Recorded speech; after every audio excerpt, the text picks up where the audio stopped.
The massive silver chamber buzzed with voices from 100 different worlds. Admiral Lee Hayen sat in the small human section, watching alien delegates argue through their translators.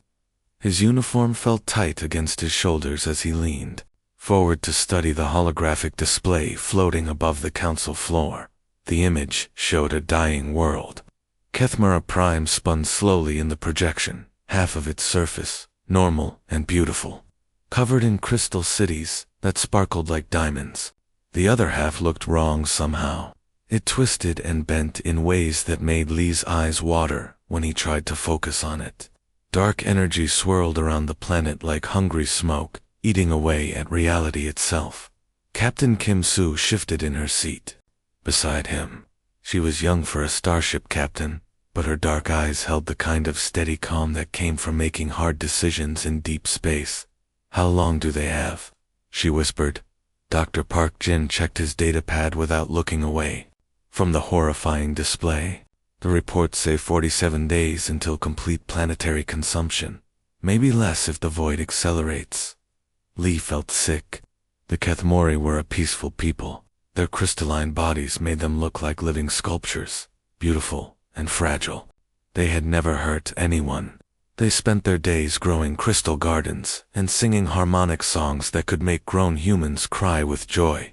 Now something was eating their world from the inside out, and the most powerful civilizations in the galaxy were treating it like a math problem. "The phenomenon defies our understanding," announced Counselor Vexstar. The insect-like alien's voice clicked and buzzed through the translation system. "Our greatest minds have studied this void for months. It does not simply destroy matter. It removes it from existence entirely." A tall, blue-skinned Altarian delegate stood up. "Current evacuation capacity allows for the rescue of approximately 2 million individuals. The Kethmori population stands at 17 million. Lee did the math in his head and felt his stomach drop. 15 million people would be left behind to face something that unmade reality itself.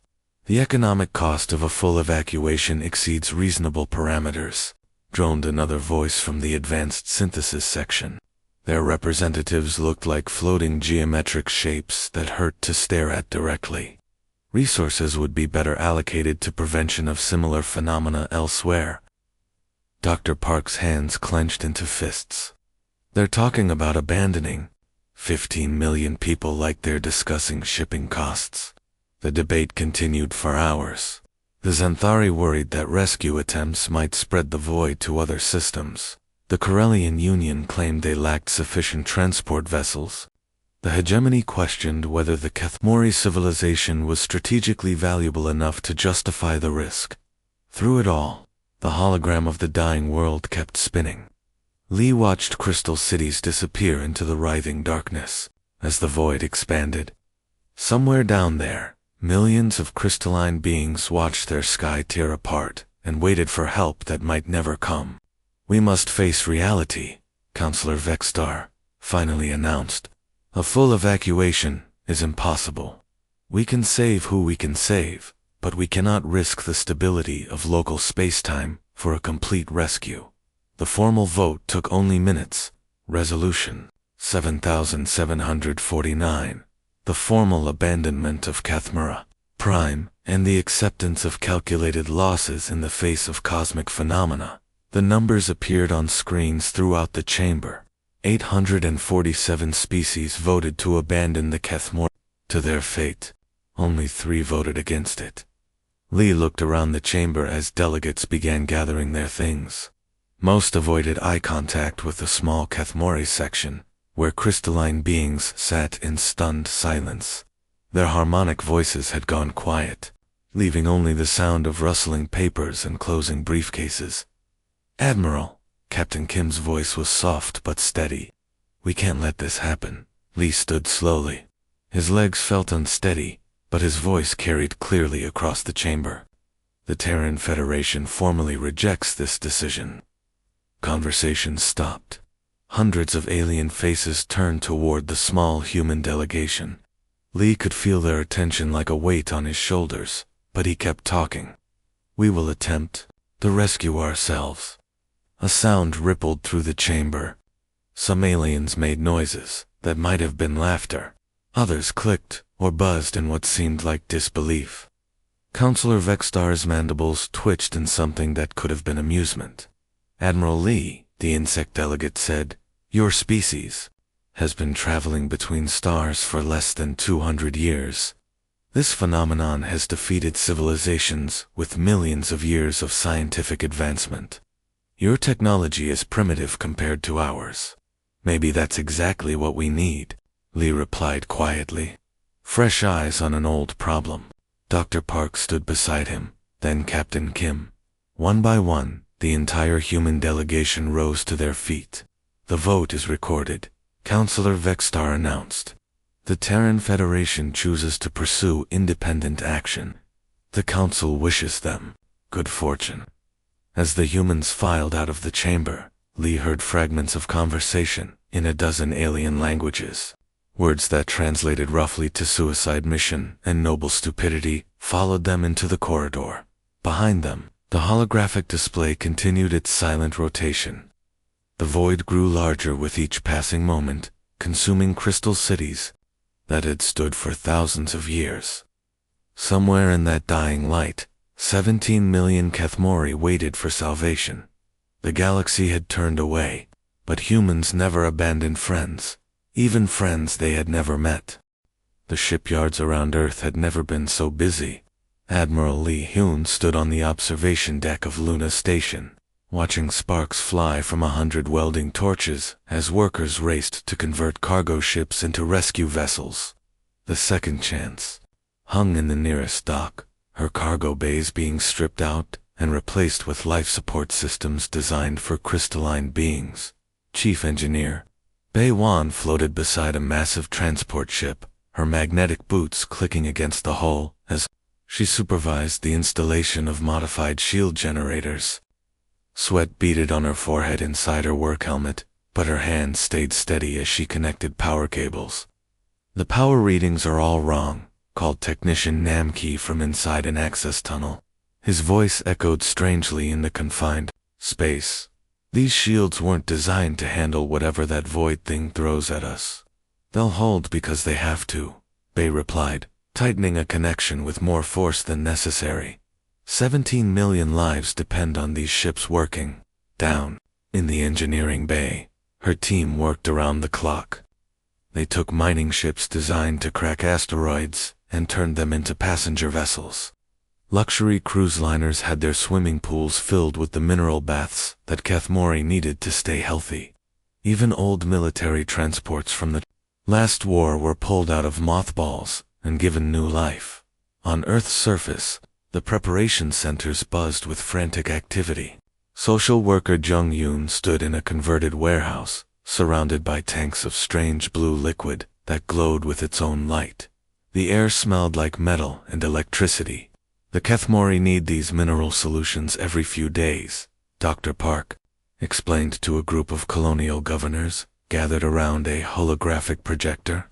"Without them, their crystalline bodies start to break down." Governor Chen of the Proxima colonies looked worried. "How much space are we talking about? My settlements are already overcrowded.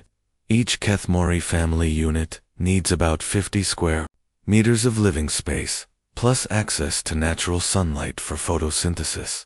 Jung Yoon replied, checking her notes. "We're converting agricultural domes on 17 different worlds." The logistics were nightmare. Humans barely understood Kethmori biology, yet they were preparing to house millions of refugees whose bodies were made of living crystal. Every ship needed special equipment. Every colony needed new facilities. Every family volunteering to help needed training in alien first aid. Captain Kim Soo reviewed tactical data from the bridge of her frigate Determination. The small warship hung in orbit above Mars, its hull gleaming with fresh armor plating. Around her, the growing rescue fleet looked like a collection of mismatched toys compared to the sleek vessels of more advanced civilizations. The void readings still don't make sense, reported Science Officer Lim Seo, frowning at her displays. "Look at these energy patterns. It's not destroying matter," the way we understand destruction. The mass isn't converting to energy. It's just ... gone. Kim studied the data streams flowing across her screens. Every few hours, new reports arrived from Kethmora Prime. The void was growing faster now, swallowing entire continents in waves of twisted spacetime. The planet's distress signals grew weaker as communication arrays disappeared into nothingness. Whatever this thing is, it's like nothing in our physics textbooks, Lim continued. The other species have been studying it for months with technology we can't even understand. What makes us think we can do better? Because we're not thinking like them, Kim replied, watching repair crews swarm over a converted or hauler in the distance. They see this as a scientific puzzle to be solved. We see it as people who need help. In the research stations scattered throughout the Sol system, human scientists worked with the few Kethmori refugees who had escaped earlier. The crystalline beings' harmonic voices filled laboratories as they tried to explain their understanding of the phenomenon eating their world. Dr. Song Wu, barely out of university, spent 18 hours a day studying quantum mechanics equations. That hurt his brain. His small laboratory on Ceres Station was covered in holographic displays showing impossible mathematical models. Empty coffee cups and food containers littered every surface. There has to be a pattern, he muttered to himself, rubbing his tired eyes. Energy doesn't just disappear. It has to go somewhere. Around him, other young scientists pushed themselves beyond exhaustion. They knew the galaxy's greatest minds had already given up, but they couldn't accept that 17 million people should die just because the math looked impossible. The rescue fleet grew day by day. Volunteer crews arrived from every human colony, many bringing their own ships. Cargo haulers, mining vessels, even some private yachts joined the growing armada. None of them were designed for military operations in hostile space, but their crews didn't care. Admiral Lee walked through the crew quarters of the Harmony, humanity's newest heavy cruiser and flagship of the rescue fleet. In the mess hall, he found pilots playing cards with engineers, while medical teams reviewed alien biology texts. Most of them were young, too young to understand how impossible their mission looked on paper. Admiral, Lieutenant Choi Min appeared at his elbow with a data pad. Final count is 87 vessels ready for departure. The Galactic Council is ... watching. Through the ship's viewports, Lee could see the rest of the fleet assembling in formation. 87 ships against a cosmic horror that had stumped civilizations millions of years old. Most of the crews had never seen real combat. Half the ships were held together with hope and determination. But 17 million Kethmori were running out of time, and the rest of the galaxy had already written them off. All ships, Lee announced over the fleet communication system, prepare for jump to hyperspace. Today we prove that being human means never leaving anyone behind. The void was hungry. Admiral Lee Hyen stared through the reinforced windows of the Harmony at what remained of Kethmora Prime, and his mind struggled to process what he saw. Half the planet looked normal, its crystal cities catching starlight, like scattered jewels. The other half twisted into shapes that made his eyes hurt and his stomach turn. "Sir, sensors are going crazy," reported Operator Oh-min from her station. Her hands shook as she tried to make sense of the readings. "Whatever that thing is, it's not following any rules of physics, I know." The void looked like living shadow, but worse. It moved with purpose, reaching out with dark tendrils that grabbed chunks of reality and folded them into impossible angles. Where it touched, matter didn't explode or burn. It simply stopped existing, leaving behind empty space that felt wrong to look at. "Dr. Yang." Hai's voice crackled over the communication system from the science ship Perseverance. "Admiral, I'm detecting quantum patterns that shouldn't be possible. It's like someone is editing reality itself, cutting out pieces and throwing them away." Captain Kim Soo watched her tactical display as damaged Kethmori evacuation ships limped toward the human fleet. Their crystalline hulls flickered with unstable energy, and several ships looked ready to fall apart. How many refugees are aboard those vessels? Current count shows 2.3 million, replied Communications Officer Kang Da, but there are still almost 15 million people on the planet. The Kethmori ships docked with human vessels in a desperate transfer of refugees. Lee watched through security cameras as crystalline beings helped each other into human life pods. Their bodies chimed like wind bells as they moved, creating sad music that filled the corridors. "We need to get down there," Kim said over the communication channel. "Those people don't have much time." That's when Dr. Song Woo, the young physicist who had barely slept in weeks, made the discovery that would change everything. His excited voice burst through every speaker on the fleet. "Admiral, I figured it out. The void isn't destroying matter, it's moving it somewhere else." Dr. Yang's voice sharpened with interest. "Explain, Doctor." Quickly. "The quantum signatures show dimensional displacement," Song said, his words tumbling over each other in excitement. "The matter isn't being destroyed, it's being pushed into parallel dimensional layers. That's why we can't detect where it goes." Lee felt his heart skip. "Can we stop it?" Better Song replied. "I think we can punch holes through it. If we modify our faster-than-light drives to work as dimensional anchors, we can create stable corridors through the displacement field. How long do you need?" "Give me 6 hours, with the engineering teams." Lee looked at the tactical display. The void was growing visibly, eating city-sized chunks of the planet every few minutes. "You have 2 hours. All rescue ships, prepare for atmospheric entry." Captain Kim led the first wave in her frigate, Determination.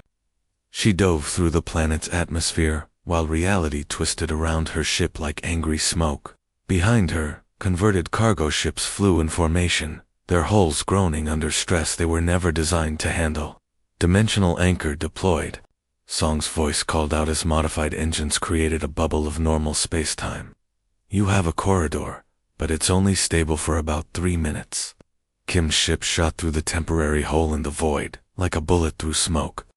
She emerged in the lower atmosphere above a massive Kethmori city, its crystal spires reaching toward the darkening sky.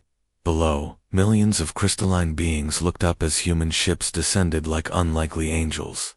"This is Captain Kim to ground control," she announced. "We're here to take you home." The evacuation was pure chaos. Human pilots flew through storms of twisted reality that made their instruments scream warnings. The void reached out with dark fingers, trying to grab their ships and drag them into nothingness. Chief Engineer Baewon watched her readings spike into impossible ranges as her transport second chance loaded crystalline refugees. Every Keth that came aboard created harmonic vibrations in the ship's hull, making the metal sing like a giant musical instrument. "Hull integrity down to 60%, shouted Technician Nam from his station. Sparks flew from overloaded circuits as the ship's systems struggled to handle passengers made of living crystal. "Keep her together," Bay replied through gritted teeth. "We're not leaving anyone behind." As the void expanded toward the capital city, human crews did something no other species had even attempted. They didn't just evacuate people, they tried to save the Kethmori culture itself. Dr. Park led teams into crystal archives, downloading thousands of years of history, art, and music. Volunteers risked their lives to recover sacred garden crystals that the Kethmori thought were lost forever. The final evacuation run was the most dangerous. The void had almost reached the capital when the last human ships dove through dimensional corridors that flickered and twisted like dying flames. Song's modified engines screamed with overload warnings as they held reality stable just long enough for the transports to escape. When the Harmony made the final jump to hyperspace, her holds packed with refugees and her escort ships pushed far beyond their design limits, they carried with them not just survivors, but the preserved heart of an entire civilization. The last image on their sensors showed Kethmora Prime finally disappearing into the void, reality folding in on itself like a closing flower. But 15 million Kethmori souls were safe, carried in ships crewed by a species the galaxy had dismissed as too young and too primitive to matter. Sometimes fresh eyes were exactly what impossible problems needed. 3 months after the rescue, Admiral Li Heian walked through the memorial garden on New Geneva Colony. The air hummed with strange music as Kethmori crystal singers performed their songs of grief for their lost homeworld. Their voices created harmonies that made the transplanted crystal gardens glow with soft light, mixing with human flowers in ways that shouldn't have worked but somehow did. The cost had been terrible. 37 ships lost to the void, their crews swallowed by twisted reality before they could escape. Lee stopped at a black stone wall covered with names, running his fingers over the carved letters. Captain Martinez of the Hope, Engineer Thompson from the rescue. Hundreds of good people who had flown into impossible danger because someone needed help. The power grid on Proxima is running at 130% capacity, reported Administrator Jung Yoon through a holographic display. Dark circles under her eyes showed the strain of managing refugee camps across a dozen worlds. We're pushing our systems past safe limits, but the mineral synthesizers for the Kethmori are working. Dr. Park Jin looked up from his research station, where he worked alongside crystalline scientists whose bodies chimed like bells when they moved.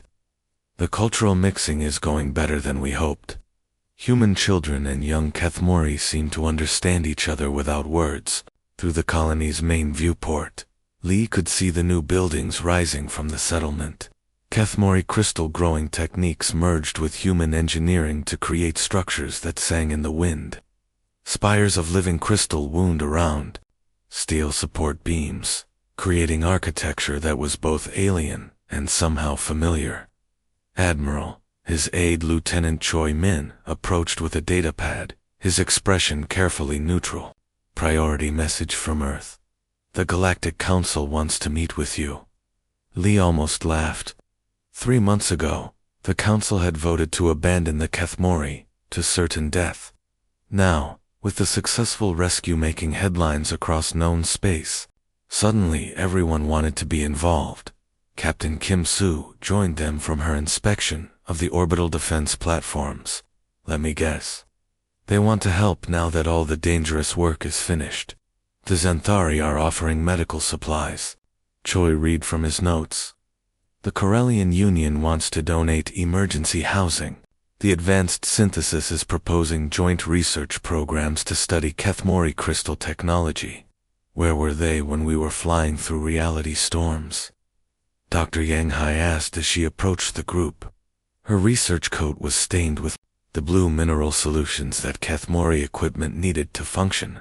Now they smell profit, and suddenly they care. The answer came from an unexpected direction.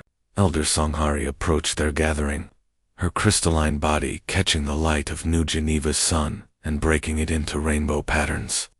She was one of the senior Kethmori, rescued from the capital city, and her harmonic voice carried the weight of ancient wisdom. Honored Admiral, she spoke in carefully learned human language, her voice creating musical undertones that made the air itself seem to sing. My people struggle to understand why your species risked so much for strangers. The other star peoples spoke of us as acceptable losses, numbers on their reports. But you called us friends before we even knew your names. Lee met her multifaceted gaze, each crystal eye reflecting a different angle of his face.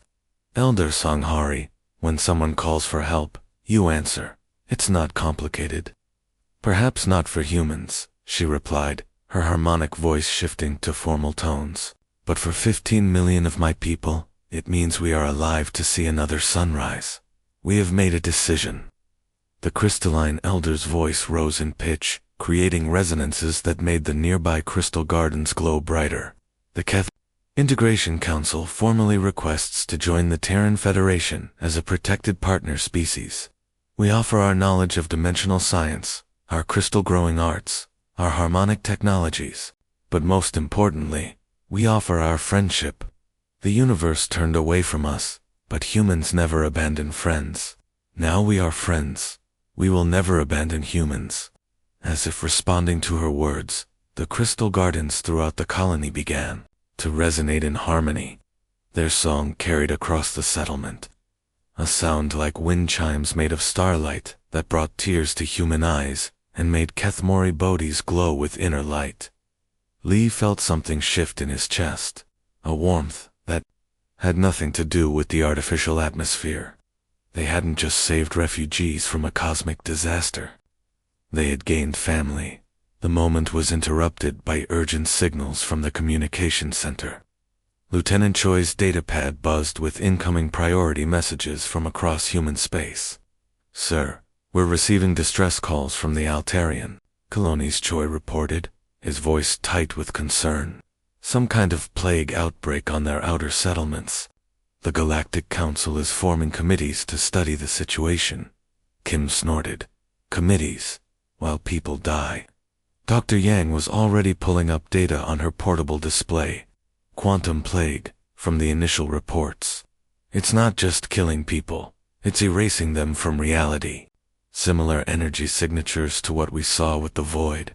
Lee looked around at his people, then at Elder Songhari. The crystalline being's harmonic voice carried a note of determination. "The joint human Kethmori fleet can launch within 6 hours, she said. "The Altarians voted to abandon my people to the Void, but we are not them. We do not abandon those who call for help." Lee smiled, feeling pride swell in his chest. The galaxy might still turn away when things got difficult, but they were building something better, something that put helping people above politics and friendship above profit. "All ships," he announced over the fleet communication system, "prepare for immediate departure. We have work to do." Admiral Lee Hyun stood on the bridge of the Harmony, watching the mixed fleet spread out before him like a constellation of different colored stars. Human ships flew alongside crystalline Kethmori vessels that sparkled like jewels in the darkness of space. The sight still amazed him, after all these months. Two species from different worlds, working together as if they had been friends for centuries. "Incoming transmission from the plague zone," announced Communications Officer Kang Da. Her fingers danced over her controls as she cleared the static from the signal. "It's the Altarian colony ship, Silverwing. They're asking for our help specifically." "Admiral," Captain Kim Su's voice came through the communication system from her ship Determination. "Interesting how they skipped the Galactic Council this time. 6 months ago, they voted to let the Kethmori die. Now they come straight to us when they need help." Lee couldn't help but smile at the irony. The same Altarians who had dismissed human capabilities were now begging for rescue from the species they had called too primitive to matter. "Admiral Lee," the harmonic voice of Elder Songhari, resonated from the Kethmori ship. "Eternal gratitude." Her crystalline form appeared on the main screen, each facet of her body catching light in rainbow patterns.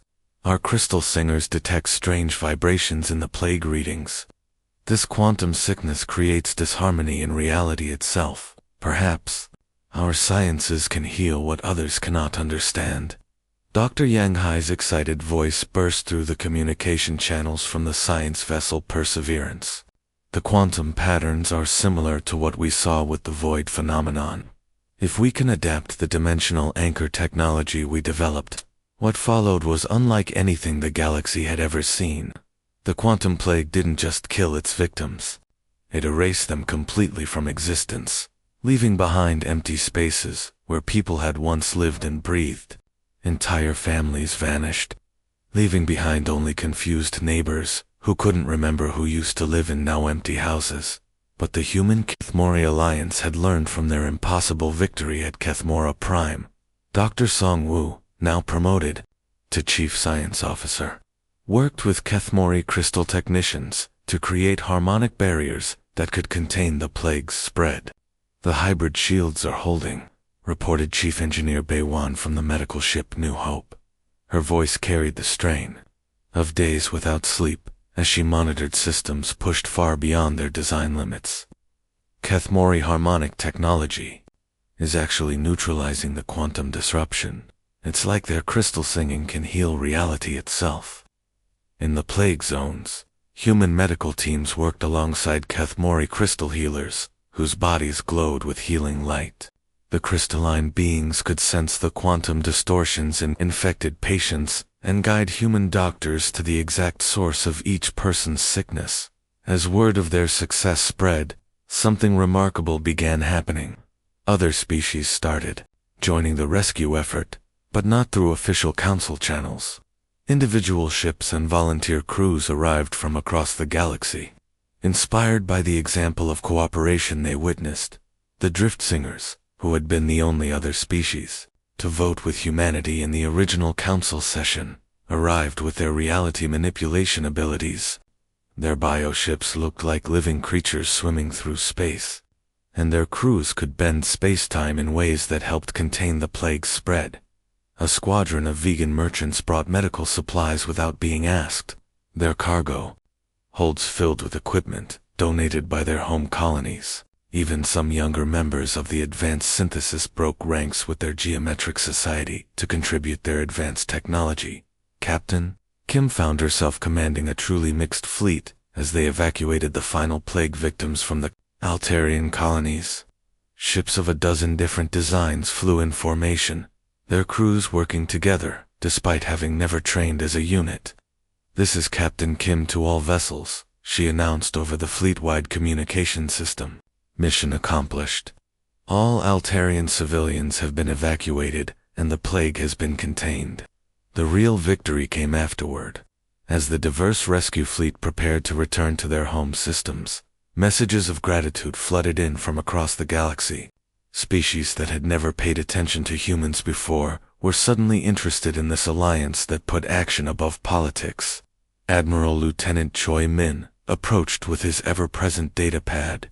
"Priority transmission from Earth. The President wants to discuss forming a free alliance with any species willing to prioritize helping people over political procedures." Lee looked out at the mixed fleet surrounding the Harmony. Human ships flew alongside crystalline Kethmori vessels, sleek Driftsinger bioships, and even a few advanced synthesis craft whose crews had chosen conscience over conformity. It was beautiful in a way that made his chest tight with pride. Elder Songhari's harmonic voice filled the bridge, her words creating music in the air itself. "Admiral, my people have a saying that translates roughly to a galaxy that turns away from its children will eventually turn away from itself. But we are building something different now, are we not?" "Yes," Lee replied, watching as the hybrid fleet prepared to jump back to human space. "We're building something better, a galaxy where no one stands alone." As the ships entered hyperspace, their course set for the first Free Alliance Summit on New Geneva Colony. The Galactic Council was still debating the formation of committees to study the Altarian plague response. They were missing the point entirely. The universe might turn away when times got hard, but some people never would. And sometimes that made all the difference in the galaxy. The stars themselves seemed to sing as the fleet jumped to hyperspace, carrying hope to a galaxy that had forgotten what friendship truly meant.